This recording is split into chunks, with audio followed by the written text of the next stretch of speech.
So let me get this straight, dumbass!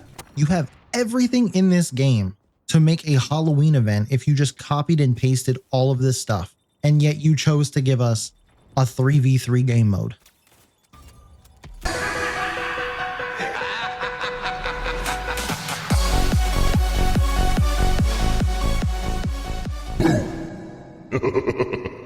Hey guys, Nightfall here, and today we get a new patch, and a lot of you may see this post-patch, so just keep in mind all of this was made pre-patch, and I haven't played the new update yet, so this is just sort of first impressions based off of what I see in the patch notes.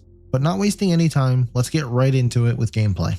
First thing up is they added a quick play button to the main menu so players can get right into the game. My only question with this is, what game modes is this going to default to? Is it just all of them? Does it go based on your custom playlist? Like, what's the deal here? Next up is a long chunk of text to basically say they made it easier to mantle so that you don't have to look directly at whatever you're mantling in order to mantle. And also fix some missing animations when mantling with the SPAS 12, so a lot of mantle fixes and changes. Players were also inflicting melee damage if they triggered the attack while facing away from their opponent, but turned toward them before the melee animation completed, and now it will only deal damage if you're facing someone at the moment of impact.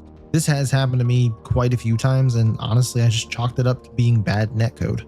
Then there was an issue where players were earning twice the intended amount of Battle Pass XP for completing a linear match like Zone Control or Escort, and now that's been fixed. Well, this might explain why I was able to level up the Battle Pass so fast on the day the season came out. But even without that, I still maintain that it goes way too fast for something that's supposed to last an entire season.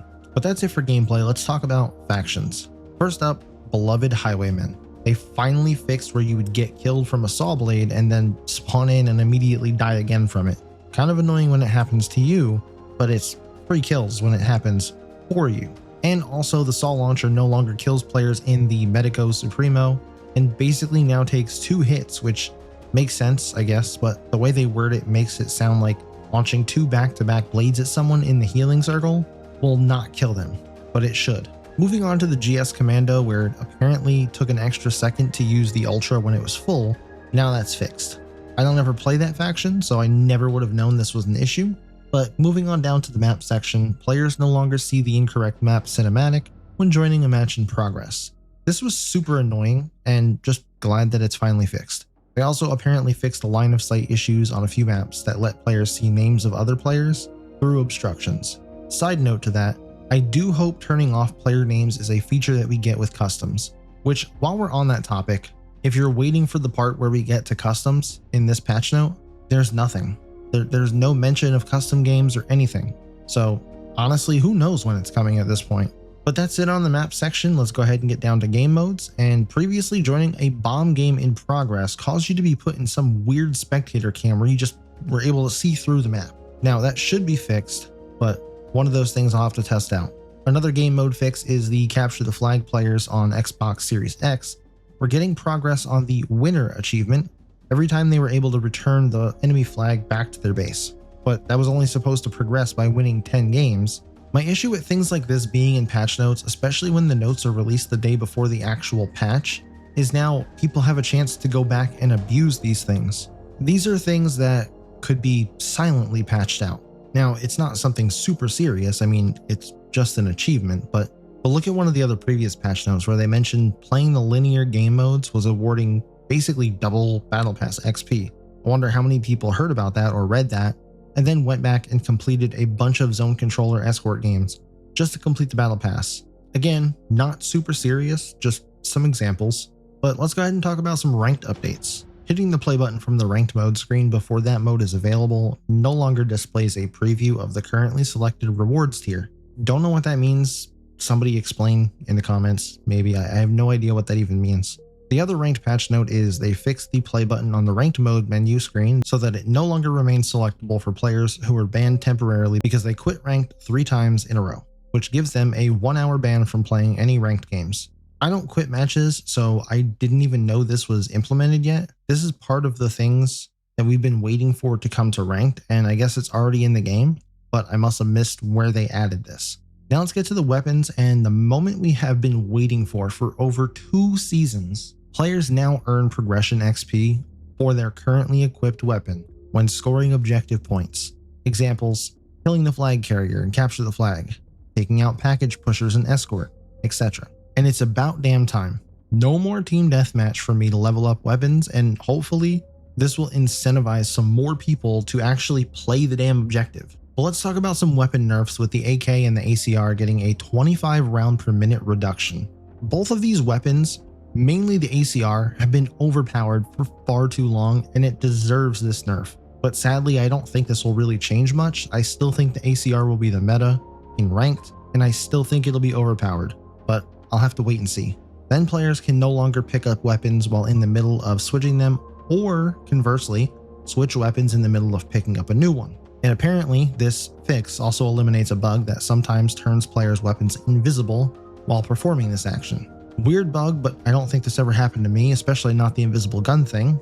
And finally, they fixed the pyroclastic weapon skin bug, where it wasn't unlocking for all weapons and was only unlocking for weapons that were released after the start of season 1, which is like the majority of the weapons. So just in time for me to finish that terrible camo grind. At least I'll be able to enjoy it when I get it. Now let's get to devices, and we finally, after about a month delay, finally get the smoke grenades, and it's been met with some heavy criticism already. People are already worried about this part here that states it disables aim assist. So for starters, let me start by saying it should disable your aim assist. You shouldn't be able to just ADS through smoke and feel when it targets someone and just laser them. That defeats the purpose of a smoke grenade. But I do understand the concern of the outskirts of the smoke and people abusing that if it doesn't enable aim assist, but you can still partially see the enemy. But neither party will have aim assist at that point, and unless they're on mouse and keyboard, the playing field is still basically level. So I don't really see this being a huge issue. We did get some more netcode tweaks, so if you've been playing all day before seeing this, or if you see this and come back after playing a few games, let me know in the comments how the netcode feels for you. Is it better, same, or worse? Hopefully it's better. We also got some audio fixes like Echelon Digital Ghillie Suit silencing player footsteps, which I can never tell if an enemy is near me or not because the footsteps hardly ever work for me. And they also reduce the sound of exploding spider bots and stop the spider bot footstep noise once it jumps on a face. Then we get our usual chunk of miscellaneous fixes as well, and the only one really worth going over is the improved PC performance issues that have crept up since the launch of Season 2, particularly on the Emporium map. I have noticed that there have been a lot of FPS drops since Season 2 came out, and yesterday seemed to be the absolute worst. However, it wasn't really FPS drops. It used to drop from about 250 FPS for me down to about 180 and then climb back up. But yesterday it just sort of sat at 180 to 190, which is very annoying. Overall, this looks like a decent patch, just need to get in and test it out and see how it feels. And hopefully custom matches aren't too far behind this one. But what are your thoughts on the patch? W or L? Let me know down in the comments, and I'll catch you in the next upload.